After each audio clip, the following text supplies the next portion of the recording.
ఇప్పుడే తెలుగువాడి టీవీని సబ్స్క్రైబ్ చేయండి, బెల్ ఐకాన్ ని ఓన్ చేయండి, ఒక్క వీడియో కూడా మిస్ కాకుండా. ఈ వీడియో నచ్చితే లైక్ చేయండి, మీ ఫ్రెండ్స్ ఫ్యామిలీ మెంబర్స్ అందరికీ షేర్ చేయండి. ఇప్పుడే హై బటన్ ని నొక్కండి.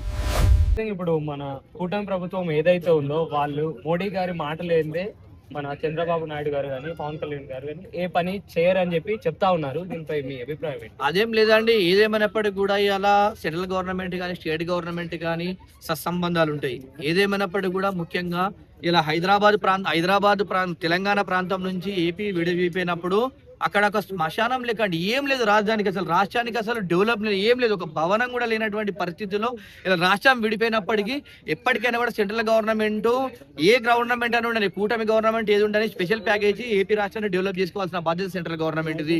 ఇలా ఏనాడైతే 10 సంవత్సరాలు హైదరాబాద్ నుంచి తెలంగాణ నుంచి మేము విడిపోతామని చెప్పేసి వారు సంపాదించి వాళ్ళు కూడా కష్టపడి ఇలా తెలంగాణ ప్రాంతాన్ని ఉమ్మడి ఆంధ్రప్రదేశ్ డెవలప్మెంట్ చేసి హైదరాబాద్ ని కూడా అలాంటి ప్రాంతాలు అక్కడికి ఓన్లీ ఏం లేకుండా వట్టిగా పోయి ఒక నిర్మానుష్య ప్రాంతాన్ని పోయి రాజధాని నిర్మాణం చేసుకోవాలంటే చాలా కష్టమవుతుంది. కాబట్టి కంపల్సరీ సెంట్రల్ గవర్నమెంట్ కూడా ఇలా గవర్నమెంట్లకు రాష్ట్ర ప్రభుత్వాలకు కూడా మంచి సహకరిస్తూ గవర్నమెంట్ ముందడికి నడిపియాలా. ఏ గవర్నమెంట్ కానీ ఎన్డీఏ గవర్నమెంట్ కానీ తర్వాత ఇంకా ఇతర గవర్నమెంట్ వచ్చినప్పటికీ కూడా ఇలా రాష్ట్రాలకు సపోర్టు భారతదేశంలో ముఖ్యంగా ఏపీకే సపోర్ట్ చేయాలని చెప్పి నేను తెలియజేసిన. ఎందుకంటే ఆ లోటు బడ్జెట్ ఉన్నటువంటి రాష్ట్రం అంత ఇబ్బందికరంగా ఉన్న పరిస్థితులు ఉంది. కాబట్టి కంపల్సరీ ఏదేమైనప్పటికీ కూడా రాష్ట్ర ప్రభుత్వాల మాటలు కూడా సెంట్రల్ గవర్నమెంట్ డెవలప్మెంట్ బాటలు నడిపించాలని తెలియజేస్తుంది. జాబ్లు యువతకు ఫ్యాక్టరీలు పడకపోతే జాబ్లు వాళ్ళకి ఎట్లా వస్తాయని అన్న 20 లక్షల జాబులు అన్నారన్న గవర్నమెంట్.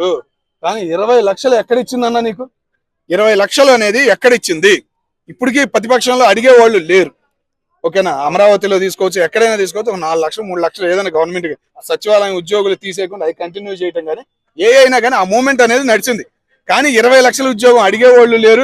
ఇంకా 2 సంవత్సరాలు అయిపోతుంది, మరి ఇంకా 3 సంవత్సరాల్లో. కానీ ఇవాళ అమరావతి పనులు చూసిన తర్వాత వస్తాయేమో ఉద్యోగాలు అనే ఆశ కలుగుతుంది. గూగుల్ వచ్చింది, గూగుల్ తరఫున 1 లక్ష 2 లక్షలు వచ్చినాయి. అక్కడ ఒక మూమెంట్ అనేది మొదలైంది. కాబట్టి చూడాలన్న ముందు సిచ్యువేషన్ ఎట్లా ఉండిద్ది అనేది.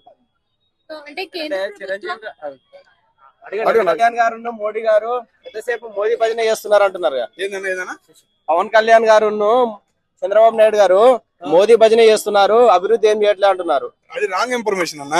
ఓకేనా, రీసెంట్ గా నీకు ఒక ఐడి కార్డు చూసావు, రేషన్ కార్డు, రేపు పాస్బుక్ కూడా ఇస్తున్నారు.